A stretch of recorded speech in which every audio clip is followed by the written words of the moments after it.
Vivre sa grossesse en conscience. Pour garder la ligne pendant la grossesse, avoir un bébé et une future maman en bonne santé, ce que je vous conseille, c'est de faire régulièrement du yoga. Alors vous pouvez trouver des vidéos sur internet ou aller à des cours de yoga spécial femmes enceintes. La piscine aussi est très très bon pour pouvoir garder la ligne, pour pas perdre nos muscles et pouvoir faire des choses qui sont bonnes pour le bébé et pour nous facilement. Donc la natation c'est très très bien, plusieurs fois par semaine, ou de la marche. Alors ne forcez jamais, si vous sentez que ça commence à forcer au niveau du corps ou du ventre, allez-y doucement. Le but c'est pas de faire un marathon non plus, c'est d'être en bonne santé. Pensez aussi que votre bébé et vous, vous avez besoin d'énormément d'eau. Le corps est constitué à environ de 70% d'eau, le vôtre, mais aussi celui du bébé qui est en pleine construction. Donc si vous ne buvez pas assez d'eau, vous allez avoir la peau sèche, bébé ne sera pas forcément super bien. Donc pensez vraiment à boire beaucoup d'eau. Si vous n'aimez pas les légumes, sachez qu'il y a des jus de légumes bio en magasin bio, on les trouve. Moi c'est ce que j'ai utilisé en plus de mon alimentation. Jus de légumes bio, jus de fruits bio qui aident aussi à avoir tout ce qu'on a besoin. Vous pouvez aussi aller à la pharmacie parce qu'il existe des vitamines pour la grossesse. Parce que quand on attend un bébé, bébé pompe beaucoup de vitamines, beaucoup de fer et donc on peut être facilement en carence, donc fatigué. Et le problème c'est que si on est en carence, qu'est-ce qui se passe? Le corps en fait c'est là qu'il va avoir encore plus de fringales parce qu'il va réclamer des choses, il va réclamer des vitamines, il va réclamer du fer, etc. Donc plus on mange équilibré et moins on a envie de fringales. Par contre, si on a envie de manger quelque chose de gras ou de sucré, voilà, faut pas non plus s'empêcher de se faire plaisir et de manger parce que c'est extrêmement important aussi pour le moral. Mais par contre, ça vous évitera du coup de trop manger gras en fait. Ensuite, quand on est enceinte, on a souvent des douleurs au dos. Alors moi, ce que je vous conseille, c'est les massages avec une personne spécialisée dans la grossesse, les massages et le yoga pour femmes enceintes. Et puis pensez aussi à prendre une crème spéciale vergéture. Ça se trouve à la pharmacie aussi, ou certains utilisent de l'huile de coco, enfin de l'huile de sésame. Voilà, il y a plusieurs huiles qu'on peut utiliser pour masser votre poitrine et votre ventre, pour limiter les vergetures et surtout préparer votre peau et votre corps assez tendre. Alors, pour gérer vos émotions, quand on est enceinte, on a des émotions qui sont décuplées. Ce qui est important, c'est de pouvoir parler de ses craintes à une sage-femme, parce que les personnes qui ne l'ont pas vécu ne comprennent pas forcément ce que l'on ressent. Une sage-femme, elle a été formée, elle connaît, elle a souvent d'ailleurs eu des enfants, et elle sait ce qui se passe intérieurement et extérieurement pendant la grossesse. Donc il ne faut pas hésiter à lui en parler. Pensez aussi à l'homéopathie, parce qu'il y a par exemple les gélules de sépia, 5 granules tous les soirs sous la langue, en dehors des repas et en dehors de la menthe, parce que la menthe en général n'est pas très bonne avec l'homéopathie. Et puis les séances de shiatsu aussi rééquilibrent les circuits énergétiques parce que quand on est enceinte et qu'on a bébé, du coup on est un peu déréglé de partout, on n'est plus un mais deux à gérer intérieurement, donc les séances de shiatsu sont très très bonnes pour réguler les énergies. Quand on est enceinte aussi, on a un instinct de surprotection. Alors il y a beaucoup de personnes qui ont envie d'arrêter leur travail ou bien qui culpabilisent parce qu'elles mangent trop, parce qu'elles fument, parce qu'elles ont eu des émotions négatives, etc. Donc le souci, c'est que bébé ressent les émotions. Alors, bébé mentalise pas, il va pas comprendre les phrases comme nous on peut les dire, etc. Mais par contre, il a le cerveau émotionnel qui est déjà là, il est en construction et il ressent les émotions. Donc, pour ne pas culpabiliser, quand on n'est pas bien, l'important c'est d'expliquer à son bébé. Voilà, mon petit bébé, écoute, sache que voilà, en ce moment, maman elle a des peurs, elle n'est pas trop bien, mais ne t'inquiète pas, maman elle a toujours rebondi, voilà, j'ai toujours réussi à avancer dans la vie, ça arrive, en tant qu'être humain, ça arrive d'avoir des émotions qui nous font peur, qui nous font souffrir un petit peu, mais sache que ça va passer. Je suis très très très très contente que tu sois là et que tu sois en bonne santé. Qu'est-ce qui va se passer à ce moment-là? Déjà, nous, on déculpabilise, donc c'est très important au niveau émotionnel. Et en plus, le bébé, lui, il va ressentir l'émotion. Ok, maman elle a eu peur, mais derrière, elle m'envoie de l'amour. Donc, ça va contrebalancer l'émotion, il va se sentir plus en sécurité. Alors, il y a aussi, moi je sais que tous les soirs, en étant enceinte, je dis à mon bébé, je t'aime. Je t'aime, je suis contente que tu sois là. Donc voilà, je mets mes mains sur mon ventre, je lui parle, je lui envoie beaucoup d'amour. Et je m'aime aussi et je t'aime. J'envoie beaucoup d'amour pour être dans des émotions positives et pour que bébé se construise en toute sécurité et en toute sérénité. Donc ça, c'est extrêmement important pour moi, même si parfois on est dans des émotions difficiles, de pouvoir le soir lui dire oui, mais voilà, moi je suis contente que tu sois là et je t'aime mon bébé. Pendant la grossesse, on a aussi des douleurs souvent aux côtes et c'est normal puisque bébé prend sa place. Alors moi ce que je fais, c'est que donc je me caresse le ventre et je lui parle, je lui dis écoute, prends la place la mieux pour toi, la mieux pour moi, fais ce qui est le mieux pour toi, je te laisse faire, je te fais confiance. C'est hyper important, alors pas que pour les côtes, mais aussi souvent quand on a un peu de stress, ah bébé c'est pas retourné, ou bien il est trop petit ou trop gros, et souvent on est dans le contrôle à vouloir absolument soit qu'ils grossissent, qu'ils soient pas trop gros ou qu'ils se mettent à l'endroit, etc. etc. Là, on est dans le contrôle et du coup, on bloque les énergies à ce moment-là. Donc vraiment, ce qui marche le mieux, c'est je te fais confiance, fais ce qui est le mieux pour toi. Et vous allez voir qu'il y a beaucoup de choses qui vont se débloquer à ce moment-là. Ce que vous pouvez faire si vous avez mal aux côtes, c'est vous masser les côtes. C'est vous masser les côtes régulièrement pour justement... que bébé se place bien et que vous vous sentiez mieux. Alors, ensuite, pour faciliter l'accouchement. Alors, pour faciliter l'accouchement, vous avez plusieurs choses que vous pouvez faire. Donc, les massages spécial grossesse, avec une personne spécialisée, ça c'est vraiment génial. Les exercices d'ouverture du bassin, en yoga, vous en avez plein. La sophrologie pour être plus sereine, donc avant l'accouchement mais aussi pendant l'accouchement, et en plus vous allez apprendre des exercices de respiration et de visualisation. Alors, exercice de respiration, en sophrologie on utilise la respiration profonde, donc en fait quand on va avoir un début de contraction, on va inspirer tout doucement et profondément en gonflant le ventre, comme si on avait un ballon dans le ventre, bien à fond, et à l'expiration, on vide, et quand on vide, on imagine le bébé qui descend, qui descend, qui descend, qui descend, qui descend, qui descend, qui descend, qui descend. On a du mal à imaginer le bébé parce qu'on ne connaît pas encore sa tête, on peut imaginer une belle boule de lumière. Belle boule d'amour, de lumière qui est en train de descendre. Tout qui s'ouvre et pour que le passage se fasse naturellement et facilement. Donc la visualisation, c'est extrêmement important pour envoyer le message à votre cerveau que ça y est, c'est le moment, il peut descendre. Et l'exercice de respiration va vous aider justement à gérer vos contractions. Donc on inspire profondément.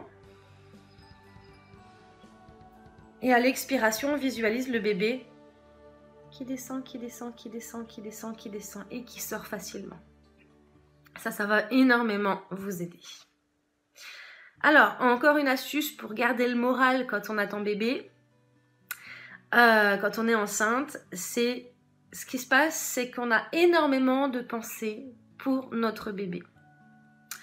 On a beaucoup de pensées pour lui ou pour elle. On achète beaucoup de choses aussi pour cet enfant. Il y a beaucoup de femmes qui ont tendance à se sentir grosses ou moches ou qui se dévalorisent. Alors ce qui est super important, c'est vraiment de penser à vous. Penser à vous, ça va être quoi? Maquillez-vous, trouvez-vous des vêtements que vous trouvez jolis, qui vous vont bien. Faites-vous une jolie coiffure. Offrez-vous quelque chose à vous-même. Pas quelque chose dont vous avez besoin pour le bébé, quelque chose que vous voulez, vous. Ça peut être un livre, un massage, un bijou. Posez-vous la question, de quoi est-ce que j'ai envie, moi, là? Si je devais me faire un cadeau, qu'est-ce que ce serait? Qu'est-ce qui me ferait envie? Et faites-le, c'est très très très important pour garder le moral. Je vais vous montrer maintenant des exercices pour vous aider à faciliter, à préparer donc votre corps à l'accouchement et à faciliter l'accouchement. Des exercices pour pouvoir ouvrir le bassin, que je fais moi-même tous les jours quelques minutes. Donc tous les jours je fais des exercices de respiration. pour me détendre pendant plusieurs minutes. Puis mes exercices de yoga que je vais vous montrer après pour ouvrir le corps, ouvrir le bassin et faciliter l'accouchement le moment venu. Des exercices pour vous aider à préparer votre corps à l'accouchement, pour faciliter l'accouchement. Alors, on s'allonge sur le dos.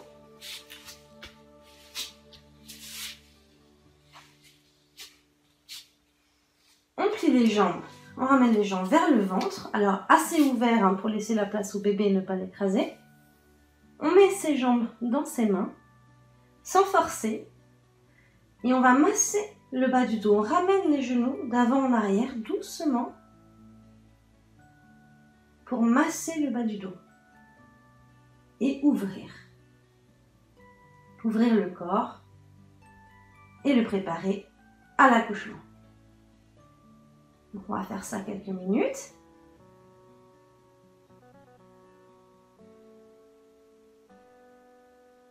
Et la même chose sur le côté. On essaie vraiment de ressentir ce qui se passe au niveau du bas du dos. On le fait à son rythme. On teste, on essaie de voir ce qui nous fait du bien. Si on a les jambes trop larges, trop ouvertes, trop fermées. On essaie de ressentir ce qui nous fait du bien. Ce qui va nous aider à ouvrir le bassin avant en arrière. Et sur les côtés.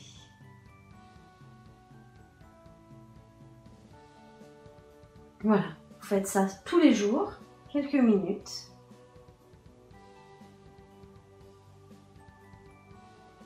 Ensuite, on revient en position assise. On y va doucement hein, pour le mouvement.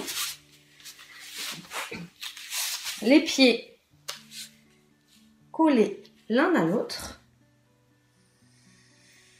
On respire.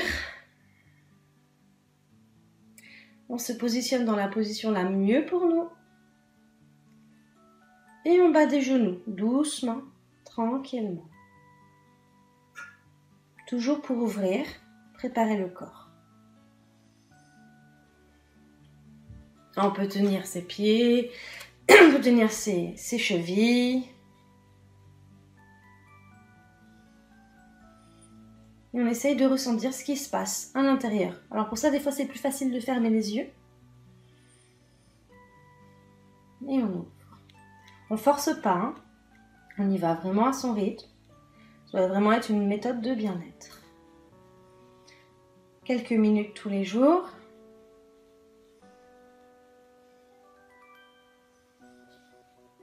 Pour ouvrir.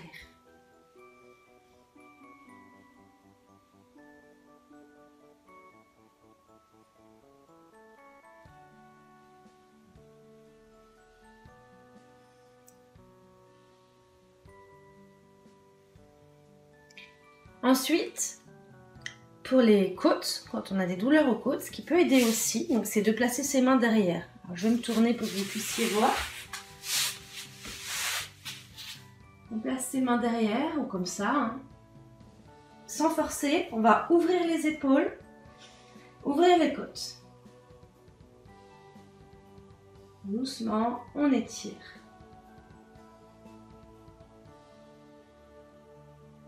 Voilà, relâcher, on rouvre, on étire. On essaye vraiment de sentir ces côtes qui s'ouvrent. Les épaules vers l'arrière.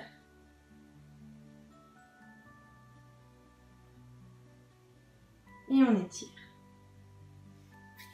Et ensuite, la dernière position. Donc, je me mets sur les genoux ouverts pour que je puisse laisser mon ventre passer au milieu. Et je me détends et je me relaxe. J'étire mon dos.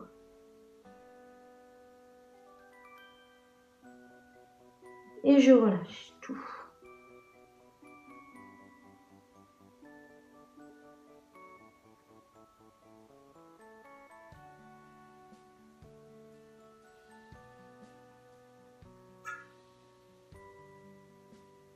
Alors, cet exercice fait énormément de bien hein, parce que du coup il va étirer les muscles. Donc faites-le autant que vous en ressentez le besoin hein, et aussi longtemps. Je vais vous donner un petit exercice bonus pour que vous puissiez, si jamais vous avez des douleurs dans le dos, l'apaiser. C'est tout simple. Même le soir dans son lit on peut le faire. En fait on s'allonge et vous voyez les jambes là, on va coller le talon le plus près des fesses possible. Qu'est-ce qui va se passer à ce moment-là? Vous voyez le creux qu'on a ici là? Et bien à ce moment-là, paf, le creux touche le sol. Et là, essayez de ressentir ce qui se passe à l'intérieur de vous. Quand vous êtes comme ça, normal, hop, on sent le creux au niveau du dos. On rapproche les pieds des fesses. Qu'est-ce qui se passe à ce moment-là? On pousse un tout petit peu et pouf, on sent qu'il n'y a plus de creux du tout. Le dos est collé au sol. Et simplement comme ça, on se relaxe, on se détend. On respire tranquillement. Et on essaie de ressentir dans son corps à quel point ça fait du bien.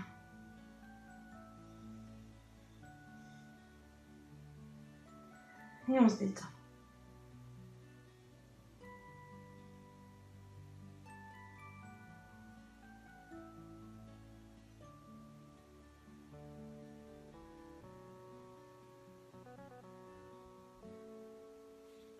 Voilà, restez aussi longtemps que vous en ressentez le besoin, parce que ça fait énormément de bien. Pensez vraiment à faire ces exercices très régulièrement, en tout cas ceux qui vous font le plus de bien. Et à vérifier vos postures régulièrement pour voir si vous êtes bien installé dans votre corps pour pas qu'il y ait de tension. Si vous avez aimé cette vidéo et que vous voulez voir d'autres conseils, d'autres astuces, pensez à vous abonner à ma chaîne YouTube. À bientôt!